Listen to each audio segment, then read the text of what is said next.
जब हर द्वार बंद हुआ तब हनुमान जी बने आशा का मार्ग।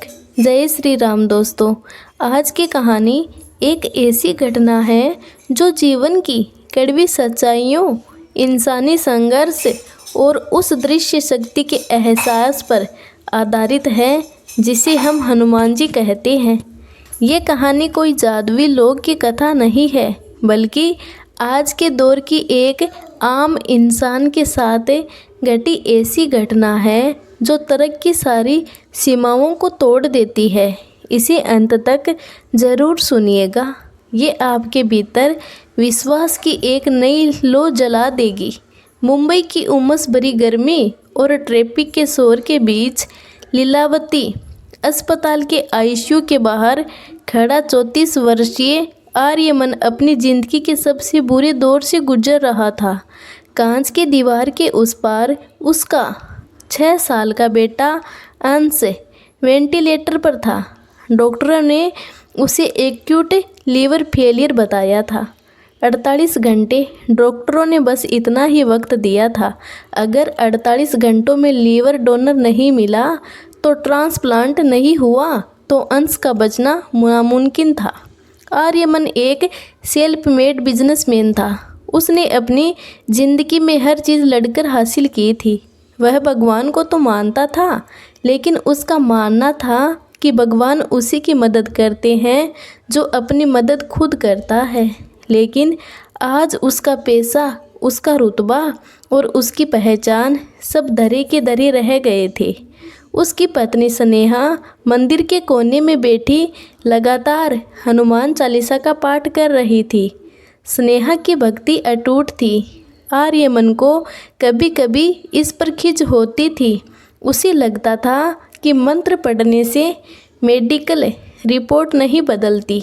तभी आर्यमन का फ़ोन बजा। उसके एक पुराने मित्र डॉक्टर कामत का फ़ोन था, जो पुणे के एक बड़े अस्पताल में सर्जन थे। आर्यमन, एक उम्मीद है। डॉक्टर कामत की आवाज़ में हड़बड़ाहट थी।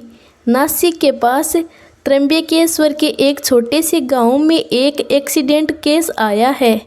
ब्रेन डेड पेशेंट है। ब्लड ग्रुप अंश से मैच कर रहा है। परिवार वाले अंगदान के लिए तैयार हो सकते हैं, लेकिन तुम्हें खुद वहां जाना होगा। पेपर वर्क और लीगल परमिशन के लिए परिवार से मिलना होगा, और ये सब अगले 8 घंटे के अंदर होना चाहिए, वरना वे बॉडी को अंतिम संस्कार के लिए ले जाएंगे।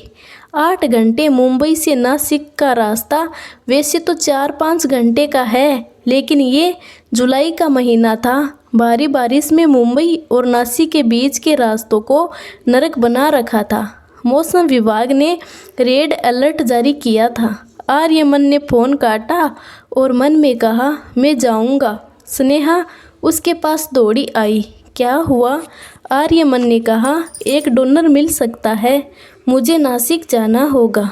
आर्यमन ने अपनी कार की चाबी उठाई। स्नेहा ने डरते हुए कहा, इस बारिश में रेड अलर्ट है। आर्यमन, रास्ते बंद है, मेरे पास कोई विकल्प नहीं है। स्नेहा, मैं यहाँ बैठकर अपने बेटे को मरते हुए नहीं देख सकता। आर्यमन की आंखों में आंसू और गुस्सा दोनों थे।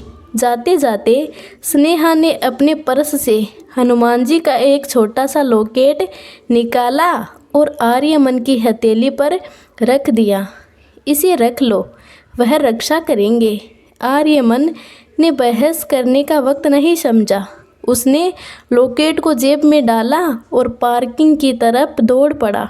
उसे नहीं पता था कि यह सफ़र उसकी ज़िंदगी और उसकी सोच को हमेशा के लिए बदलने वाला है। शाम के 6 बज चुके थे जब आर्यमन ने अपनी एसयूवी मुंबई नासिक हाईवे पर दौड़ा दी। बारिश इतनी तेज़ थी कि वाइपर भी पानी साफ नहीं कर पा रहे थे। ऐसा लग रहा था जैसे आसमान फट पड़ा हो। ठाणे पार करते करते अंधेरा छा गया था। रेडियो पर लगातार चेतावनी आ रही थी। कसारा घाट पर भारी भूस्खलन की आशंका है, कृपया यात्रा टाल दे। लेकिन एक पिता के लिए कोई चेतावनी मायने नहीं रखती। आर्यमन का दिमाग केवल एक ही गणित लग रहा था, स्पीड और दूरी। उसे किसी भी हाल में रात 2 बजे से पहले उस गांव में पहुंचना था। जैसे ही वह कसारा घाट के पास पहुंचा, गाड़ियों की लंबी कतार लग गई। ट्रैफिक जाम था। पता चला कि आगे एक बड़ा कंटेनर पलट गया है। आर्यमन का दिल बैठ गया। यहाँ फंसने का मतलब था घंटों की देरी, और देरी का मतलब था अंश की मौत। उसने गूगल मैप्स खोला। एक वैकल्पिक रास्ता दिख रहा था जो इगतपुरी के जंगलों और छोटे छोटे गांवों से होकर गुजरता था। ये रास्ता कच्चा था और खतरनाक भी, लेकिन ये उसे ट्रैफिक से बचा सकता था। बिना एक पल सोचे आर्यमन ने स्टीयरिंग घुमाई और मुख्य हाईवे छोड़कर उस अंधेरे सुनसान रास्ते पर गाड़ी उतार दी। शुरुआत के 20 किलोमीटर ठीक रहे, लेकिन जैसे जैसे वह जंगल के अंदर गया, सड़क गायब होने लगी और कीचड़ बढ़ने लगा। चारों तरफ घना जंगल, तूफानी हवाओं से झूलते पेड़ और धूप, अंधेरा। मोबाइल का नेटवर्क भी आता जाता हो रहा था। अचानक एक जोर का झटका लगा। धड़ाम। कार एक बड़े गड्ढे में गिरी और इंजन बंद हो गया। आर्यमन ने चाबी घुमाई। खर खर की आवाज़ हुई और इंजन ने स्टार्ट होने से मना कर दिया। नहीं नहीं, अभी नहीं। आर्यमन ने स्टीयरिंग पर हाथ पटका। वह बाहर निकला। बारिश की बूंदें गोलियों की तरह चुभ रही थी। उसने बोनट खोलकर देखा। इंजन से धुआं निकल रहा था। रेडिएटर फट गया था शायद, या फिर पानी अंदर चला गया था। उसे मैकेनिक्स का ज़्यादा ज्ञान नहीं था।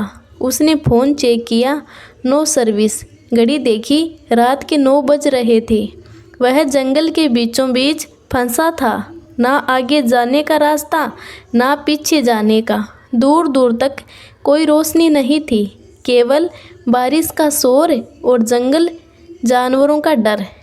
हताशा ने उसे घेर लिया। वह कार के अंदर वापस बैठा और ज़ोर से चिल्लाया। उसका आत्मविश्वास, उसका पैसा, उसकी प्लानिंग सब फेल हो चुका था। उसे अपनी आंखों के सामने अंश का चेहरा दिखाई देने लगा। सॉरी बेटा, पापा हार गए। वह रो पड़ा। तभी कार की खिड़की पर किसी ने खटखटाया। आर्यमन उछल पड़ा। इस वीराने में कौन हो सकता है? क्या कोई डकैत है? उसने डरते हुए कांच थोड़ा सा नीचे किया। बिजली कड़की और उस रोशनी में आर्यमन ने उसे देखा। एक बेहद साधारण सा दिखने वाला आदमी खड़ा था। उम्र करीब 50-55 के आसपास होगी। शरीर गठीला, चेहरे पर सफ़ेद दाढ़ी, सिर पर लाल रंग का गमछा बंधा हुआ था। उसने एक साधारण धोती कुर्ता पहन रखा था जो बारिश में पूरी तरह भीग चुका था। हाथ में एक पुरानी लालटेन थी और दूसरे हाथ में एक मोटा डंडा।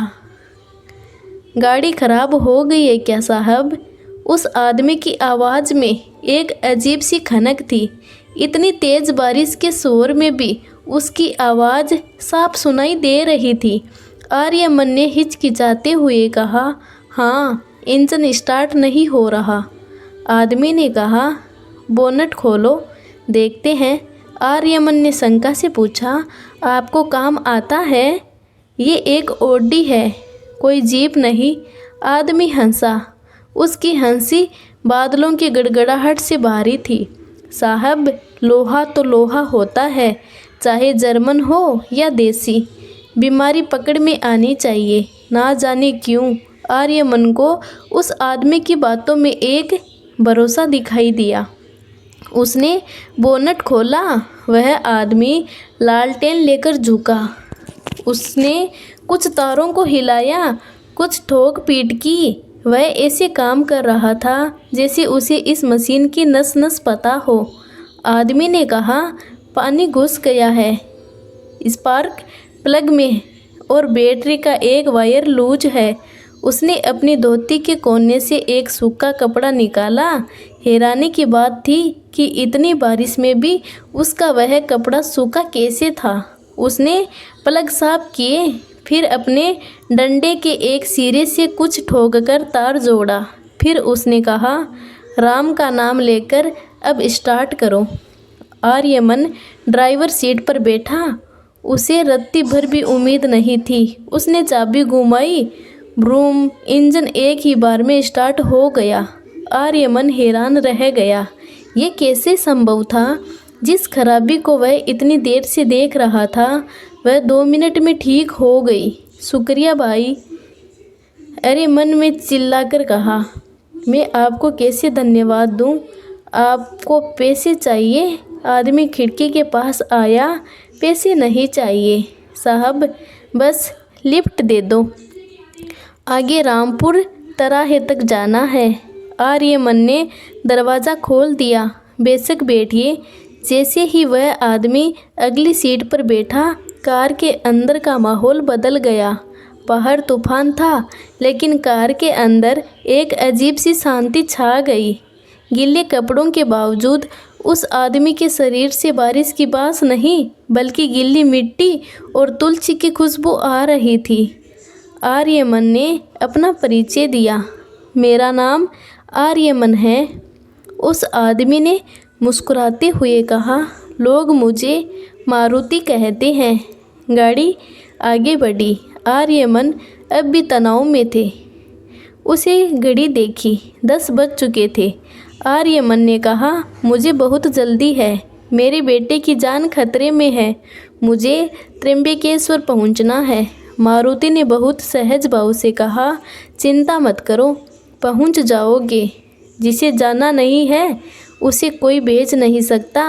रास्ता और ख़राब होता गया। कीचड़ इतना गहरा था कि कार के टायर फिसल रहे थे। आर्यमन को डर था कि कार फिर से न फंस जाए। अचानक सामने एक विशाल पेड़ सड़क पर गिरा हुआ मिला। रास्ता पूरी तरह ब्लॉक था। हे भगवान! आर्यमन ने ब्रेक मारा। अब क्या होगा? ये पेड़ हटाने के लिए क्रेन चाहिए। रास्ता बंद है। आर्यमन का धैर्य टूट गया। वह स्टीयरिंग पर सिर रखकर रोने लगा। सब खत्म, मैं नहीं पहुंच पाऊंगा। मारुति ने आर्यमन के कंधे पर हाथ रखा। उसका हाथ बहुत भारी और बहुत गर्म था।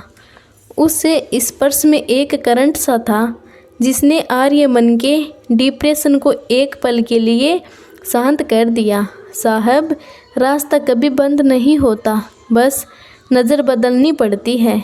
मारुति ने कहा, गाड़ी ब्रेक करो। 100 मीटर पीछे एक कच्ची पगडंडी दाईं तरफ जाती है।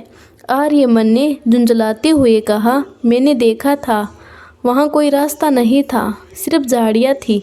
भरोसा रखो। मारुति की आवाज़ में एक आदेश था। ना चाहते हुए भी आर्यमन ने गाड़ी ब्रेक की और सचमुच झाड़ियों के बीच एक बहुत सकरा रास्ता था जो पहले उसे दिखाई नहीं दिया था। ये तो पगडंडी है, गाड़ी नहीं जाएगी। आर्यमन ने कहा। जाएगी, बस पहिया मत रोकना, मारुति ने कहा। आर्यमन ने गाड़ी उतार दी। वह रास्ता बेहद खतरनाक था। एक तरफ पहाड़, दूसरी तरफ खाई। अंधेरा इतना कि हेडलाइट की रोशनी भी कम पड़ रही थी, लेकिन मारुति लगातार निर्देश दे रहा था। थोड़ा बाएं, अब सीधे, डरो मत, जाने दो। एक अजीब बात हो रही थी। कीचड़ और पत्थरों वाला रास्ता होने के बावजूद कार को झटके नहीं लग रहे थे। ऐसा लग रहा था जैसे कोई अदृश्य शक्ति कार को नीचे से संभाले हुए है। आर्यमन गाड़ी चला रहा था, लेकिन उसे महसूस हो रहा था कि कंट्रोल उसके हाथ में नहीं है। रास्ते में आर्यमन ने अपनी कहानी बताई। अंश की बीमारी, अपना घमंड, अपनी बेबसी। मारुति चुपचाप सुनता रहा। बीच बीच में बस इतना कहता, कष्ट ही मनुष्य को जोड़ता है साहब। जब सब दरवाजे बंद होते हैं तभी ऊपर वाला अपनी खिड़की खोलता है। आप क्या करते हैं? मारुति काका, आर्यमन ने पूछा। मैं बस अपने मालिक की सेवा करता हूँ। जहाँ वो भेज देते हैं चला जाता हूँ। कभी किसी की गाड़ी बनवाने, कभी किसी को रास्ता दिखाने, उसने हंसते हुए कहा। करीब 1 घंटे के बाद जंगल खत्म हुआ और वे एक पक्की सड़क पर आ गए। ये कौन सी जगह है? आर्यमन ने जीपीएस देखा। वह हैरान रह गया। जीपीएस बता रहा था कि वे घोटी के पास है। जंगल के रास्ते ने उनका 40 किलोमीटर का सफ़र और 2 घंटे का समय बचा दिया था। अब नासिक केवल 45 मिनट दूर था। ये चमत्कार है, आर्यमन बुदबुदाया। मारुति ने कहा, चमत्कार नहीं, कृपा है। बस यहाँ रोक दो, मेरा स्टॉप आ गया। आर्यमन ने कहा, यहाँ तो कुछ नहीं है, अंधेरा है। वह नहीं चाहता था कि ये आदमी उतरे। उसे इस आदमी के साथ सुरक्षित महसूस हो रहा था। मारुति ने दरवाज़ा खोला। मुझे यहीं उतरना है, आगे का रास्ता सीधा है, तुम समय पर पहुंच जाओगे। आर्यमन ने अपना वॉलेट निकाला। प्लीज़ कुछ तो रख लीजिए, आपने आज मेरी ज़िंदगी बचाई है। मारुति ने वॉलेट को हाथ से पीछे कर दिया। साहब, अगर देना ही है तो कभी किसी ज़रूरतमंद की मदद कर देना। मारुति ने गाड़ी से उतरते हुए आर्यमन की जेब की तरफ इशारा किया। और हाँ, वो जो पत्नी ने दिया था उसे जेब में नहीं, दिल में रखना चाहिए। आर्यमन सन्न रह गया। उसने तो स्नेहा का दिया हुआ हनुमान लॉकेट जेब में डाल रखा था और मारुति को उसके बारे में बताया भी नहीं था। इसे कैसे पता चला? इससे पहले कि वह कुछ पूछता, मारुति अंधेरे में उतर गया। आर्यमन ने मुड़कर देखा। सड़क के किनारे एक छोटा सा हनुमान मंदिर था। एक दिया टिमटिमा रहा था। मारुति कहीं नहीं दिखा, वह बस गायब हो गया। आर्यमन रात के 4:45 बजे उस गांव के अस्पताल पहुंचा। डॉक्टर और पुलिस उसका इंतज़ार कर रहे थे। डॉक्टर ने कहा, आप बहुत सही समय पर आए मिस्टर आर्यमन। आधे घंटे की ही देरी होती तो हम बॉडी हैंड ओवर कर देते। कागजी कार्रवाई पूरी हुई। डोनर का परिवार एक गरीब किसान परिवार था। जब आर्यमन ने उन्हें धन्यवाद दिया और आर्थिक मदद की पेशकश की तो उन्होंने मना कर दिया। हमारे बेटे ने जाते जाते किसी की जान बचाई, यही बहुत है, किसान ने रोते हुए कहा। लीवर लेकर एम्बुलेंस मुंबई के लिए रवाना हुई। आर्यमन भी साथ था। सुबह 6 बजे सर्जरी हुई। अगले 12 घंटे तक आर्यमन और स्नेहा आईसीयू के बाहर बैठे रहे। दोपहर के 2 बजे डॉक्टर कामत बाहर आए। उनके चेहरे पर मुस्कान थी। ऑपरेशन सफल रहा। अंश का शरीर नए लीवर को स्वीकार कर रहा है। वह खतरे से बाहर है। स्नेहा वहीं ज़मीन पर बैठकर रोने लगी। आर्यमन ने उसे संभाला, लेकिन उसका मन कहीं और था। वह उस रात की घटना को भूल नहीं पा रहा था। 3 दिन बाद अंश होश में आ गया। आर्यमन की दुनिया वापस पटरी पर लौट रही थी, लेकिन एक बेचैनी थी। उसे उस आदमी मारुति को धन्यवाद देना था। आर्यमन फिर से उसी रास्ते पर गया। उसने वह जगह ढूंढी जहां उसकी गाड़ी खराब हुई थी। वह उस छोटे से मंदिर के पास गया जहां मारुति उतरा था। वहां एक बूढ़ा पुजारी बैठा था। आर्यमन ने पूछा, बाबा, यहाँ कोई मारुति नाम का आदमी रहता है? 50-55 साल का, गठीला शरीर, लाल गमछा। पुजारी ने अजीब नज़रों से देखा। यहाँ इस जंगल में कोई बस्ती नहीं है बेटा, मीलों तक कोई नहीं रहता। नहीं, वो यहीं उतरा था। उसने मेरी गाड़ी ठीक की थी। वो कह रहा था कि वो यहीं काम करता है। पुजारी मुस्कुराया।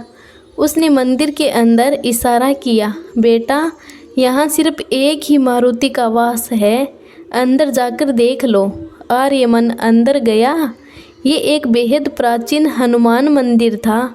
मूर्ति सिंदूर से लेपी हुई थी, लेकिन जिस चीज़ ने आर्यमन के होश उड़ा दिए वो मूर्ति नहीं थी। मूर्ति के चरणों में एक लाल रंग का गमछा रखा था, ठीक वैसा ही जैसा उस आदमी ने पहना था, और पास ही एक पुराना मोटा डंडा रखा था।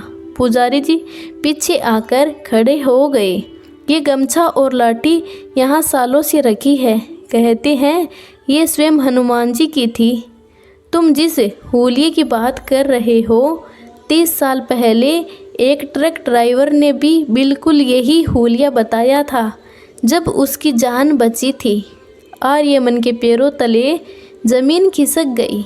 उसे उस आदमी के शब्द याद आए, जिसे जाना नहीं है उसे कोई बेच नहीं सकता। राम का नाम लेकर स्टार्ट करो। और सबसे बड़ी बात, उसका नाम मारुति था। आर्यमन की आंखों से आंसू बहने लगे। ये डर के आंसू नहीं थे, ये कृतज्ञता के आंसू थे। वह ट्रक खोजने आया था, लेकिन उससे सत्य मिल गया था। वह जिसे मैकेनिक समझ रहा था, वह दुनिया का सबसे बड़ा रक्षक था। उसने जेब से स्नेहा का दिया वो लॉकेट निकाला। अब वह उसे जेब में नहीं, अपने गले में पहनने जा रहा था। आर्यमन मुंबई वापस लौटा, लेकिन अब वो पुराना आर्यमन नहीं था। अब वो मंदिर में स्नेहा के साथ बैठता था। वो अब भी बिजनेस में करता था, लेकिन अब उसे पता था प्लानिंग उसकी हो सकती है, लेकिन परिणाम उस अदृश्य शक्ति के हाथ में है। कभी कभी जब वह अपनी ऑडी चलाता है तो उसे बगल वाली सीट पर एक उपस्थिति महसूस होती है, एक भारीपन, एक सुरक्षा का एहसास, और वही भीनी मिट्टी की खुशबू। दोस्तों, हनुमान जी गदा लेकर हवा में उड़ते हुए ही आए, ये ज़रूरी नहीं। कभी कभी वे एक अनजान राहगीर बनकर, कभी डॉक्टर बनकर, तो कभी एक मैकेनिक बनकर आते हैं। वे हमारे आसपास ही है। बस ज़रूरत है उस विश्वास की जो ट्रक ख़त्म होने के बाद शुरू होता है। जब आप अपनी सारी कोशिशें करके हार जाए तो बस एक बार दिल से पुकारना, वे आएंगे, ज़रूर आएंगे। दोस्तों, आशा है ये कहानी आपको पसंद आई होगी। अगर पसंद आई हो तो वीडियो को लाइक करें और कमेंट में जय श्री राम, जय हनुमान ज़रूर लिखें। चैनल पर पहली बार आए हैं तो चैनल को सब्सक्राइब करें।